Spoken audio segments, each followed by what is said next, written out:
Some films announce themselves loudly, begging for attention with spectacle and noise. The Hidden never needed to do that. It slipped quietly into theaters like something smuggled in under the radar, a hybrid of sci-fi, crime thriller, and body horror that felt strangely out of place and yet disturbingly familiar. Watching it, you get the sense that the movie isn't trying to impress you, it's trying to warn you. Not with grand speeches or cosmic revelations, but with the simple suggestion that the human body is far more fragile and far more easily overwritten than we like to believe. What unsettled early audiences wasn't just the violence or the explosive energy. It was the mood, the eerie calm between moments of chaos, the way the possessed hosts behaved as though they were testing human habits rather than adopting them. Beneath the chases and shootouts beats a colder idea. That identity might be nothing more than a surface, easily hijacked, quickly discarded, and barely understood even by those who claim to own it. Behind that concept lies a production history full of odd compromises, sudden rewrites, unexpected accidents, and decisions that reshaped the tone of the film in ways no one intended. Some choices were deliberate, others were born from constraint or sheer luck, and a few emerged from moments the crew still refuses to discuss openly. Together, these fragments form a mosaic far stranger than the finished film, a hidden layer of intent, conflict, and coincidence woven through every scene. The truth is, The Hidden wasn't just another late 80 seconds thriller dressed in sci-fi clothing. It was a collision of fear, creativity, and unanswered questions. A story built on the uneasy boundary between what we show and what we conceal. These are 20 weird facts you didn't know about. The Hidden 1987. Fact 1. The film the studio tried to avoid making, but ended up with anyway. From the beginning, The Hidden was never supposed to carry the weight of horror that eventually defined it. The studio envisioned a brisk, market-friendly action thriller with just enough science fiction to give it a hook, but not enough to challenge or disturb. Yet the script carried within it an idea that refused to behave, a parasite that didn't simply invade the human body, but eroded the illusion of control people believe they have over their own impulses. Once that concept took root, the film drifted steadily toward a darker gravitational center the executives hadn't prepared for. Every attempt to soften the story only deepened its strangeness. The creature designs became too visceral. The host behavior skewed too unsettling. Even the pacing shifted, letting stillness linger in ways more reminiscent of psychological horror than mainstream action. The production grew uneasy as creative choices clashed with market expectations. Meetings turned tense, notes became warnings. Less grotesque, one memo insisted, as if the parasite's nature could be diluted without breaking the film's spine. But the director refused to recast the invader as a sleek, sci-fi abstraction. He argued that horror wasn't in the creature's biology, but in its logic, a mindless instinct wearing a human face without understanding what that face meant. Ironically, the very traits that executives tried to suppress became the film's identity. Critics wouldn't remember the chases or the explosions, they remembered the eerie moments where humanity seemed to flicker in and out of the frame. In the end, the movie the studio feared became the movie audiences cherished. A thriller disguised as horror, or perhaps a horror story disguised as a thriller, shaped not by intention but by the resistance to bury what made it unsettling in the first place. Fact 2. Kyle MacLachlan built a character who never fully fit inside his own skin. Kyle MacLachlan's performance in The Hidden unsettles in ways that go beyond the script, because it wasn't crafted through conventional acting technique. He approached Gallagher not as a human pretending to be human, but as someone occupying a body like a rental car, functional, temporary, and slightly misaligned. To capture that displacement, he constructed a personal rulebook, eliminating casual contractions in speech, controlling his breath with unnatural precision, and anchoring his physicality around moments of unnatural stillness. When his co-stars shifted their weight or gestured naturally, he did the opposite. His presence created an invisible tension, as if the air around him carried a half-second delay. Crew members whispered that he felt untethered, listening too carefully, responding too perfectly, yet somehow missing the rhythm that bonds people unconsciously. The studio grew nervous. They wanted an approachable outsider, not a figure who seemed to study humanity from behind a thin layer of glass. But the director defended MacLachlan's choices, sensing that the film's emotional core depended on his alien sense of detachment. By resisting the urge to humanize Gallagher, MacLachlan allowed the viewer to feel the friction of two consciousnesses sharing a single shape. That friction left its mark. Years later, when McLachlan reflected on the role, he admitted it was less emotionally draining than psychologically disorienting. The difficulty wasn't in playing the alien, it was in pretending not to understand the small, instinctive gestures that make humans feel alive, and that's why the performance lingers. He didn't portray a visitor learning to mimic humanity. He portrayed a consciousness trying to remember how to be human and discovering the memories no longer fit. Fact 3. The iconic opening existed only because everything else failed. The opening sequence of The Hidden, the grainy security footage, the abrupt burst of violence, the feeling that something inhuman is puppeteering a human body is now considered a masterstroke, but its creation was born not from deliberate design, but from necessity. The original concept, a cosmic arrival sequence filled with atmospheric dread, collapsed under budget constraints. With no money for effects, no time for reshoots, and no margin for experimentation, the production scrambled to reinvent the beginning overnight. What emerged was a desperate gamble: use outdated security cameras, steal guerrilla-style shots on location, and rely on raw performance rather than spectacle. The shoot spiraled into barely controlled chaos. The crew operated with half the personnel they needed. Lighting rigs malfunctioned. A prop explosion detonated early when a relay misfired, sending debris into the air before anyone was ready. The director nearly called cut until playback revealed something shocking. The accident looked real, terrifyingly real, as though unplanned danger had seeped into the film's DNA. Instead of reshooting, they embraced the imperfection. The result was a prologue that felt less like cinema and more like documentation of a crime, cold, distant, and indifferent. Audiences felt unsettled not because of what they saw, but because of the way they saw it. The camera watched without judgment, as if bearing witness to an infection already in progress. What began as a workaround for insufficient funds became the film's most defining aesthetic choice. A mistake redefined the movie's identity. And the studio never suspected their most memorable scene was one heartbeat away from collapsing entirely. Fact 4. The creature's final form was an accident that became the film's signature.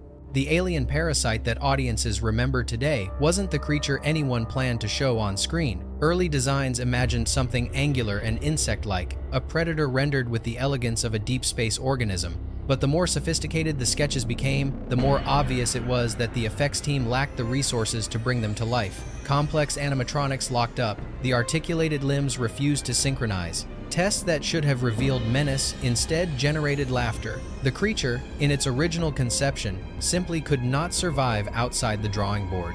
Cornered by circumstance, the team pivoted. They embraced a form that violated expectations, a slug-like mass, viscous and unsettling, shaped not by sleek design, but by biological revulsion.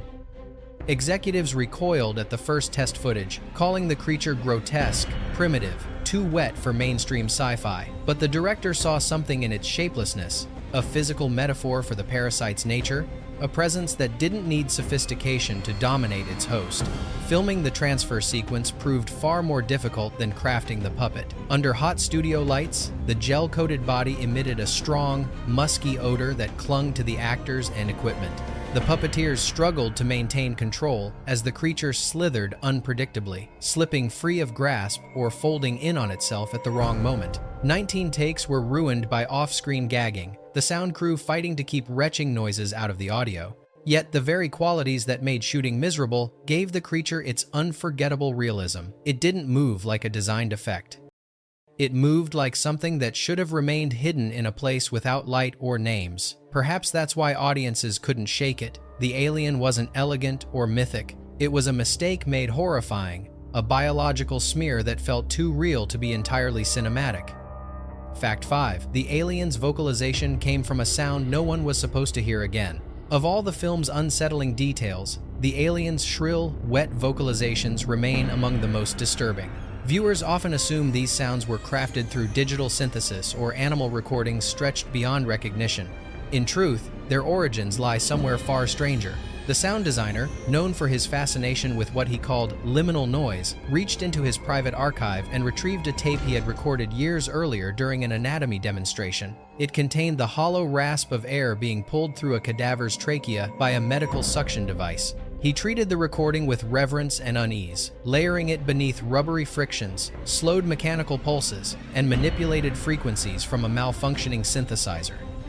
What emerged wasn't a scream or a growl, but an imitation of sound shaped by something trying to speak without vocal cords. When he played it for the director, the room fell into a kind of stunned silence, not of fear, but recognition. The noise felt alive in a way no fabricated effect could achieve.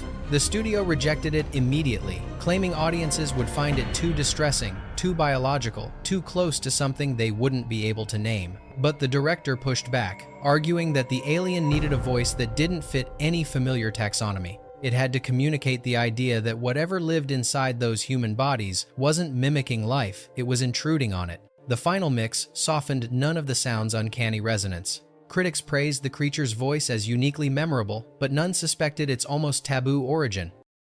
The designer refused to speak about it for years, until finally revealing the truth in a late interview. Some sounds aren't invented, they're discovered. And once you hear them, you never quite forget what they cost.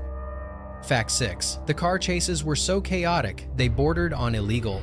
The frantic car chases that propel the hidden feel reckless and uncontrolled because, behind the scenes, they often were. The production lacked the resources for a fully coordinated stunt unit, forcing the crew into guerrilla-style tactics that pushed legality and safety to their limits. Permits were incomplete, street closures patchy at best, and time constraints unforgiving.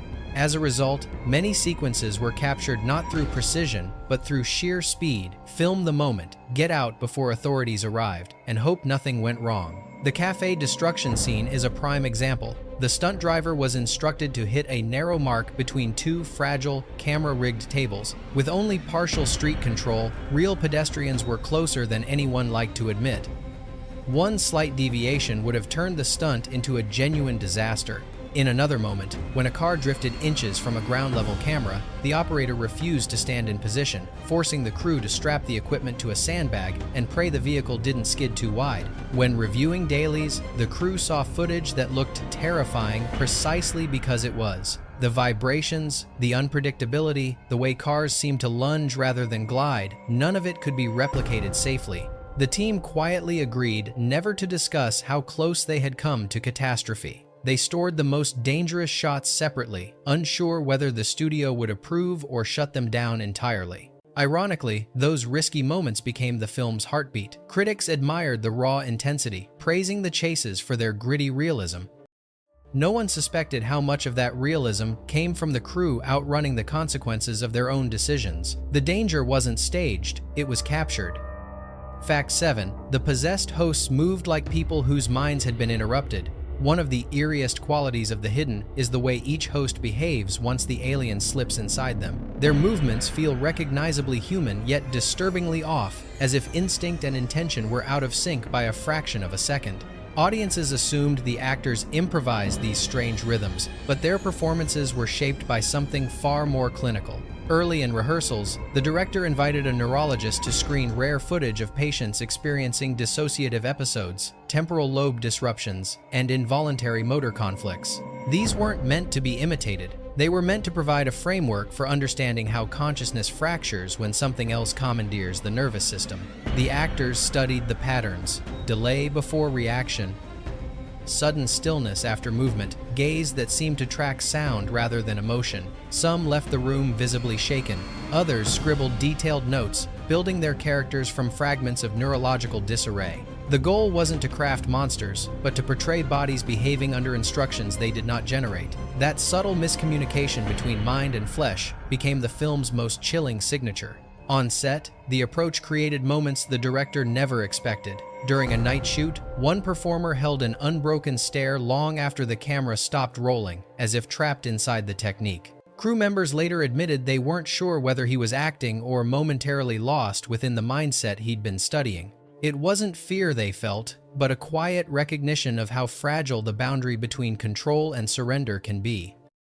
The brilliance of these performances is that they don't exaggerate the alien's presence, they minimize it. A slight pause, an unnatural blink, a rigid turn of the neck, these small disruptions suggest a consciousness trying to reconfigure a body like a machine it only partially understands. The horror emerges not from what the hosts do, but from how they move, as if remembering too late that the body isn't theirs anymore. Fact 8. A real FBI agent claimed the script used terminology not meant for films. The film's federal subplot, which frames the hunt for the alien parasite as part of a broader, undisclosed operation, nearly vanished after an unexpected complaint from someone entirely outside the production. Midway through filming, a technical advisor working on a different project brought an FBI acquaintance to observe the set. After reading parts of the script, the agent claimed that certain phrases used in Gallagher's dialogue uncannily echoed real internal terminology terms the writers insisted they had invented during late-night brainstorming sessions. The director initially dismissed the concern as coincidence, but the agent remained adamant, insisting that the lines were dangerously close to language not meant for public use.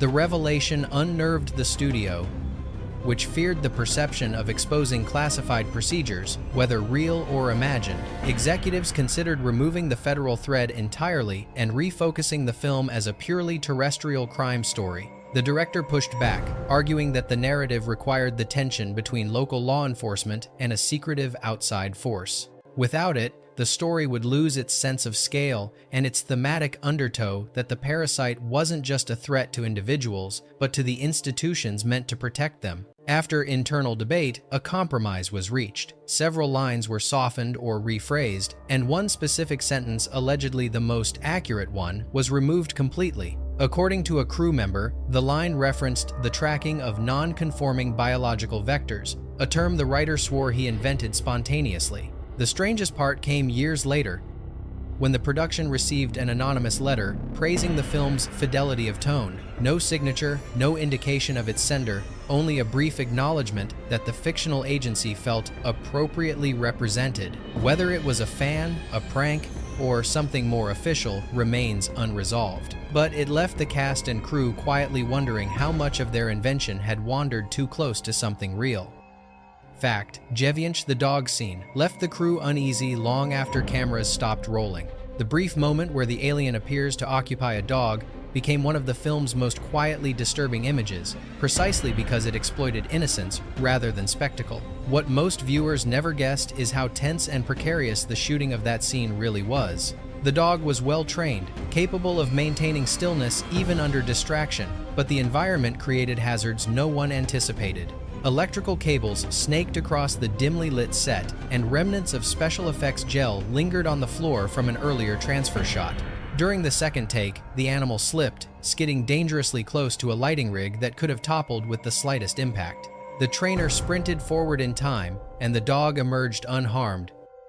But the incident cast a shadow over the remainder of the shoot. Adjustments were made, floors cleaned meticulously, cables repositioned, lighting softened. These changes inadvertently deepened the scene's mood. The darker ambience intensified the dog's gaze, creating an almost human stillness that unsettled even seasoned crew members. Some described the animal as watching them with a kind of focused comprehension rather than obedience. What lingered wasn't fear of injury, but the uncanny shift in the dog's behavior. Between takes, it paced in tight, repetitive circles before returning to its mark with unnatural precision. The trainer insisted the animal was overstimulated, reacting to unfamiliar scents and sounds, nothing more. But several crew members felt an unease they couldn't articulate. One camera operator claimed that, during playback, the dog's eyes seemed to track the lens with the deliberate intent of a conscious observer.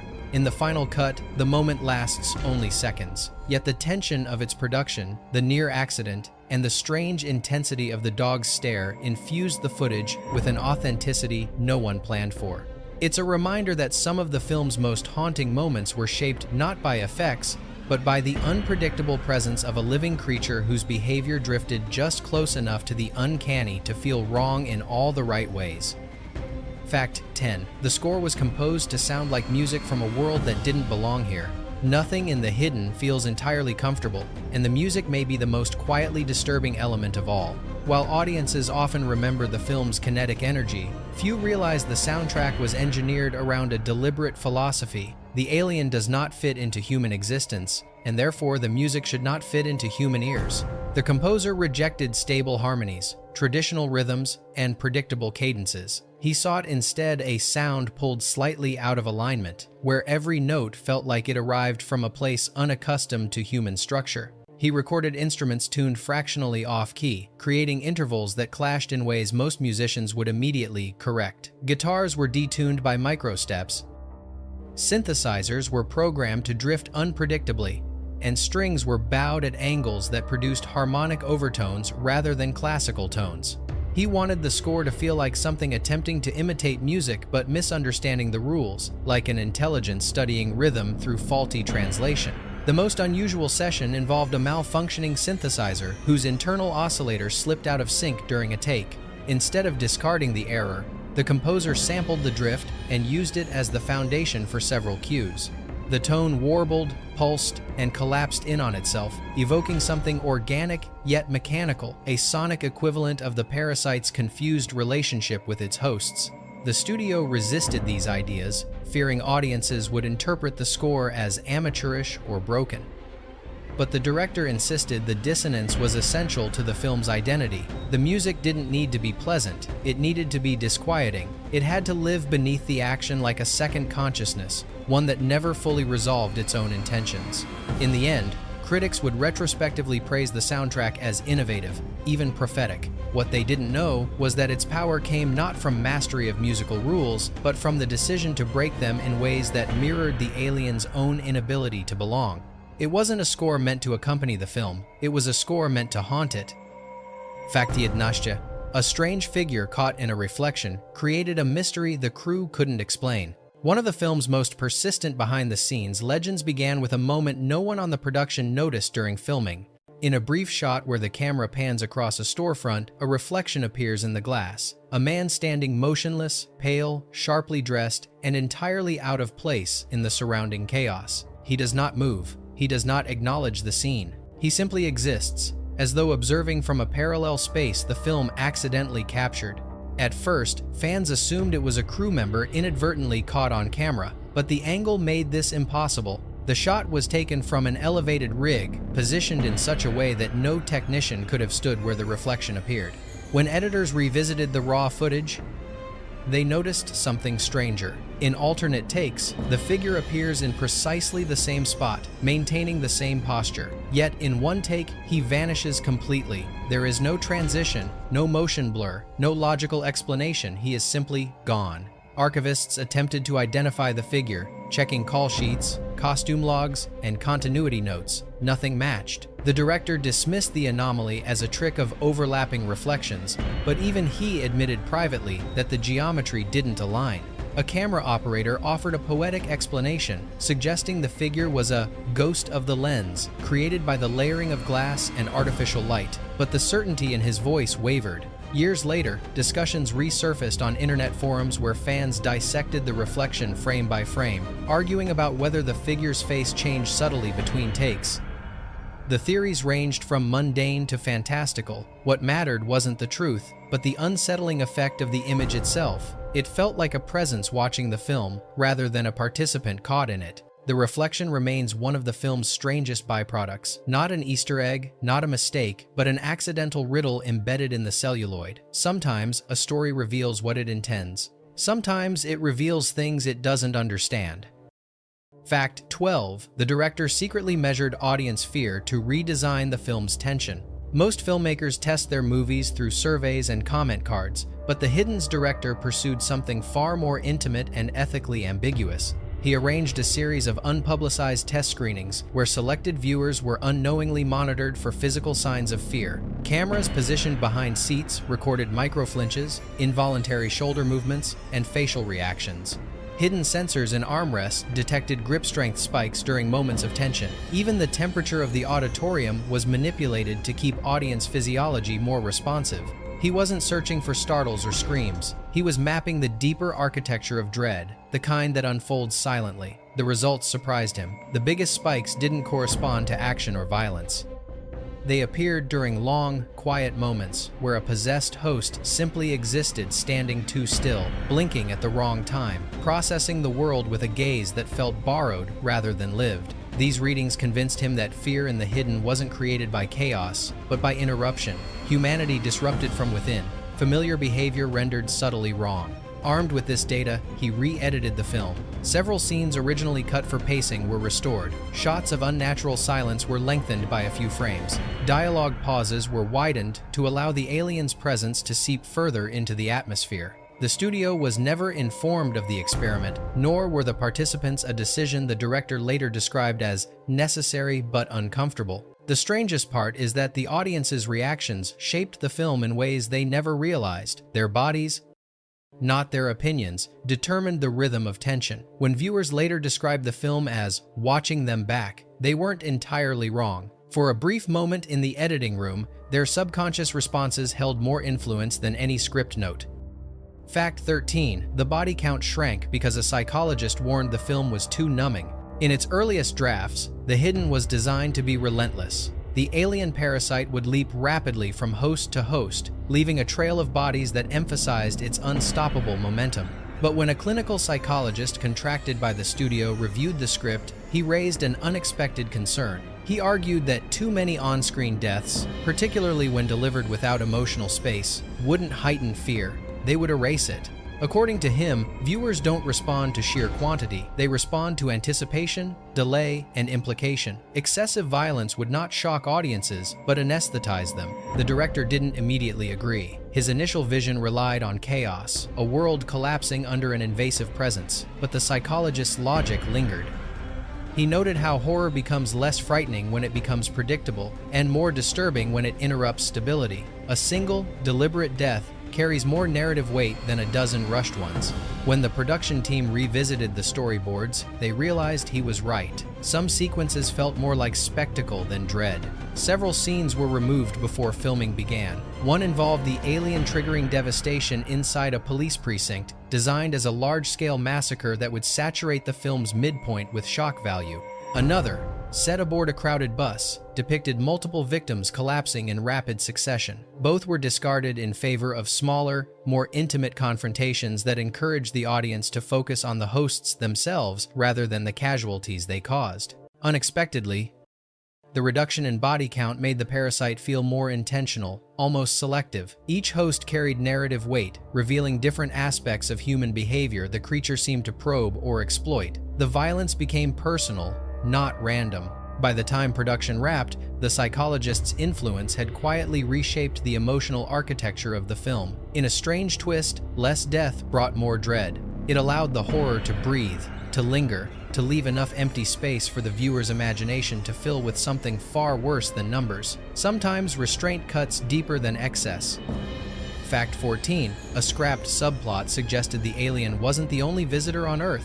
Long before the final version of The Hidden reached theaters, the story carried a deeper, more conspiratorial thread, one that implied the parasite was not a lone intruder, but merely one of several entities observing or influencing humanity. Early drafts introduced scattered forensic anomalies that defied explanation, burn patterns without heat sources, fingerprints that changed between scans, and autopsy results revealing abnormalities inconsistent with known biology. These clues were meant to hint at another intelligence, moving quietly through human systems, operating with motives entirely separate from the parasite's violent instincts. In this abandoned storyline, Gallagher was more than a hunter. He was effectively a guardian, tracking multiple threats, each requiring different methods of containment. The parasite was the obvious danger, loud and impulsive. The other presence, unnamed, unseen, was methodical, shaping human behavior through subtle manipulation rather than brute force. It would have introduced a slow-building tension, turning the film from a pursuit thriller into a deeper exploration of extraterrestrial infiltration. But the studio balked at the complexity. They feared audiences would struggle with layered mythology or feel misled by a narrative that promised clarity but delivered ambiguity. Executives demanded a streamlined story with a single enemy, a single chase, and a resolution unburdened by cosmic implications. Entire scenes referencing unexplained anomalies were cut before filming, though traces of the subplot survived in early drafts and one stray line that slipped into a rough cut. Crew members who favored the concept argue that its removal simplified the film but diminished its larger thematic potential. Without the second entity, the story's universe shrinks, focusing solely on the parasite's violent presence. Yet some fans believe subtle remnants of the original idea remain embedded within the final film. Odd glances, unfinished visual motifs, ambiguous details that feel like echoes of something larger. Whether intentional or accidental, those faint shadows leave open a provocative possibility. The alien in The Hidden might have been only the most visible threat, not the only one. Fact 15. A scene with a child was removed because it crossed an invisible line.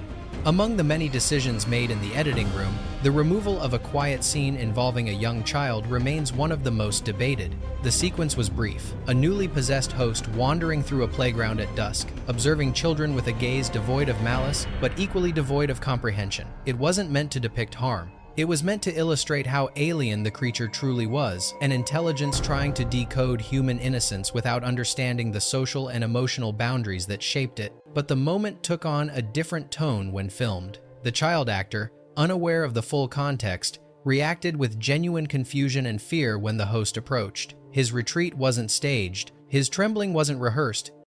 The camera captured an authentic, instinctive response, something too real, too raw, and too emotionally exposed for the film's intended rhythm. In early cuts, the scene caused audiences to recoil not from tension, but from discomfort that felt disproportionate to the film's tone. Editors reviewed the footage repeatedly, debating whether it deepened the alien's characterization or fractured the narrative's balance. The director admitted the sequence was powerful, but conceded that it pulled the viewer out of the story, forcing them to sit with a kind of unease that didn't blend with the film's momentum.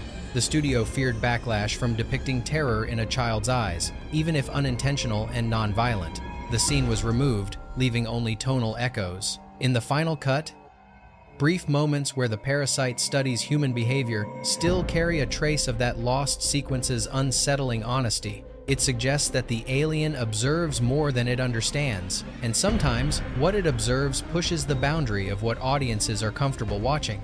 In the end, the scene's absence became its own form of legacy, a reminder that some emotions, once captured, cannot be softened without risking the soul of the film. Fact 16. A medical scare during the transfer scene changed how the crew saw the creature. The parasite transfer scene, with its glistening mass sliding from one body to another, is remembered as one of the most grotesque moments in The Hidden. What audiences never saw was how dangerously close that moment came to real tragedy. The effects crew had engineered a thick mixture of glycerin, tinted gel, and organic compounds to give the creature a raw biological sheen. Under normal conditions, it was harmless. But under the blistering heat of the set lights, the mixture released a pungent vapor that irritated the airways of several crew members. One effects assistant began coughing uncontrollably before collapsing, struggling to breathe as the gel mixture cooked under the lamps. Filming stopped instantly. Medical personnel later determined he had a rare sensitivity to one of the proteins added for texture. The discovery forced the team to redesign the mixture mid-production, adjusting formulas, adding ventilation, and imposing new safety protocols. But the psychological effect was harder to remove. Actors performing near the puppet afterward admitted the scene felt different, not staged, but threatening. They became hyper-aware of each inhale, each drip of gel, each movement of the creature's glossy surface. The alien no longer seemed like a prop, it felt like an intrusion. Ironically, the fear shaped the final footage. Subtle hesitations, wary glances, and genuine discomfort bled into the performances, giving the transfer scenes an authenticity that rehearsals never achieved. The director later admitted he kept several takes, not for their technical precision, but for the quiet apprehension visible in the actor's eyes. It wasn't acting, it was caution. Sometimes horror on screen comes from imagination. Other times it's born from the very real possibility that the thing writhing a few inches away might not be entirely safe. The incident disappeared from official production notes, buried under generic descriptions of on-set complications. But for those who witnessed it, the memory of that moment, the sudden collapse, the gasped breaths, the pervasive sense that the creature had crossed a boundary never faded. The transfer scene was meant to depict violation. For one brief moment, it nearly became one. Fact 17. The alien's movement was based on footage that no archive admits to having. The unsettling motion of the parasite, pulsing, contracting, twisting in rhythmic waves, didn't come from puppetry instincts or creature design tradition. According to the effects supervisor, it came from an obscure scientific reel viewed during early research. The tape, supposedly dated from the early 1970 seconds, showed an unidentified marine organism discovered during a deep-sea probe. The footage was grainy and brief, but its movement was unlike anything cataloged by biology. The creature shifted in slow undulations, as though entire sections of its body expanded and collapsed simultaneously, reacting to stimuli invisible to the camera.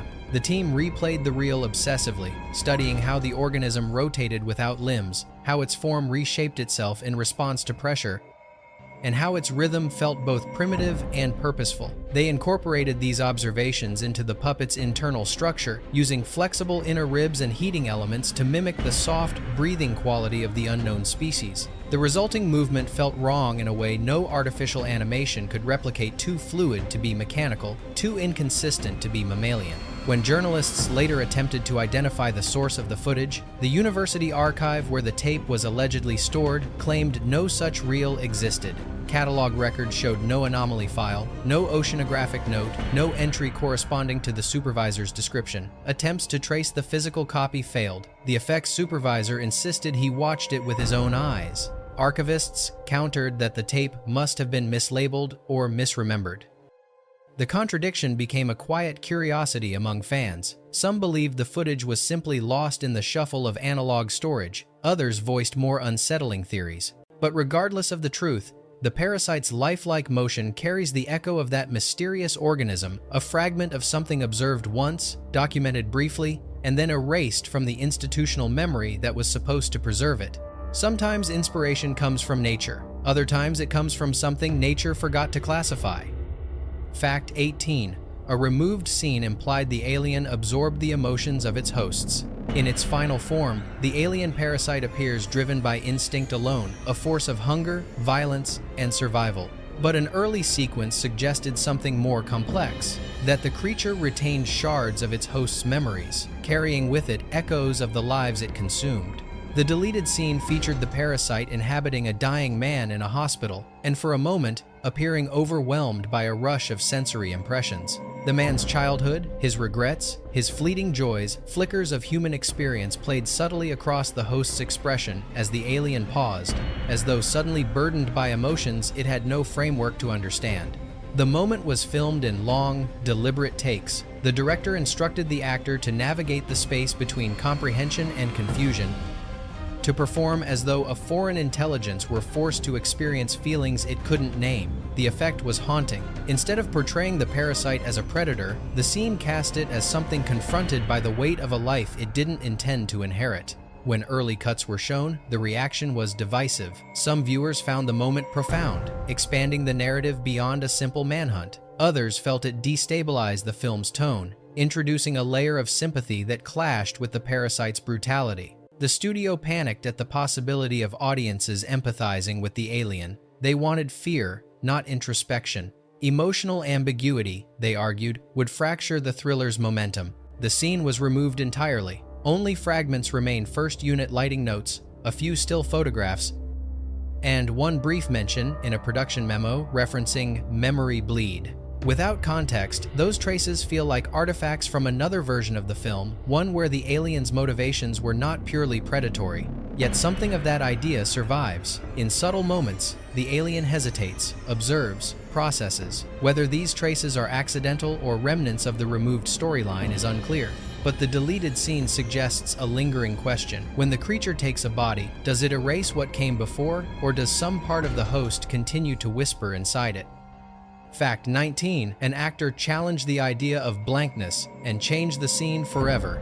One of the recurring visual markers in The Hidden is the sudden emptiness that overtakes a host the moment the parasite takes control. Most actors adopted this direction without hesitation, dropping their expressions into a hollow neutrality that signaled the loss of human agency. But one performer questioned the concept entirely. He argued that true blankness wasn't the absence of emotion, but the collapse of a person fighting to stay present. To him, the host wouldn't simply vanish. It would struggle, it would resist. And if that resistance failed, the face would reveal the last flickers of the individual being overwritten. Rehearsals became a quiet battlefield. The director insisted on a clean, immediate shift, emotion off, alien on. The actor disagreed, introducing subtle tremors around the eyes, small muscle contractions in the jaw, and a tightening of breath that made the takeover feel like an internal battle rather than a simple switch. His performance added layers the director hadn't anticipated. The transformation became slower, almost reluctant,